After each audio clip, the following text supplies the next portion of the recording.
तर गाईज आज माझ्या ब्लॉगची सुरुवात पण सकाळी 5 वाजता होता, कारण की मला जायचं होतं माझ्या बहिणीसोबत ऑर्डरवर. उठून खूप लवकर आम्ही रेडी वगैरे झालो होतो, पण आमच्या गेटचा ताला खोलायलाच ना आम्हाला खूप जास्त वेळ लागला होता. कसं बसं ताला खोलून आम्ही निघलो होतो ऑर्डरसाठी, आणि ऑर्डर आमच्या घराच्या जवळच होता, म्हणून आम्ही इथे पैदल चाललो आहोत. आणि मी इथे छाता घेऊन आहे, कारण की मला थोडंसं वाटलं होतं की पाऊस येत आहे. ॲक्च्युली नाही यार, आज समृद्धीला 4-5 हेअरस्टाईलची ऑर्डर होते, म्हणून मी तिला हेल्प करत होती लास्टमध्ये. आणि ते हेल्प पण मी एवढीच केली आहे की हेअरस्टाईलमध्ये ॲट द एंड हे फ्लॉवर्स अटॅच करायची, कारण की बाकी तर मला काही येत नाही यार. आणि फालतू मी तिथे काही स्वतःचा दिमाग लावून केली असते आणि तिलाच प्रॉब्लेम झाली असते ना यार, म्हणून मी चुपचाप फक्त जे तिने सांगितलं होतं तसंच केली होती. सकाळी लवकर उठल्यामुळे ना यार आमची झोप काही झाली नव्हती, आणि त्याच रिझनमुळे आमचा चेहरा आणि डोळे काही जास्त सुजलेले दिसत होते.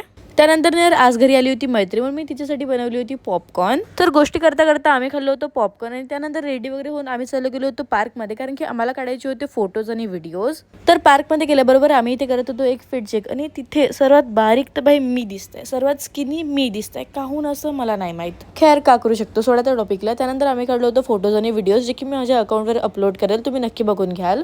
त्यानंतर रात्री मी करत होती माझ्या पिअर्सिंगची केअर, आणि ते करता करता मी माझी टी शर्ट सुद्धा खराब केलेली आहे. आणि टी शर्ट बघायच्या आधी तुम्ही माझा फेस बघून घ्या की काही जास्तच ग्लो नाही करताय भाई आज. आणि आता तुम्ही माझी टी शर्ट बघा कशी पिवडी पिवडी करून ठेवली हो मी. हे माझी आदत आहे भाई, लहानपणापासून अशीच मी माझे कोणते पण हात माझ्या टी शर्टला नाही तर पॅन्टला पुसून टाकतो. तर आजसाठी एवढंच, भेटू उद्याच्या ब्लॉगमध्ये. Okay bye.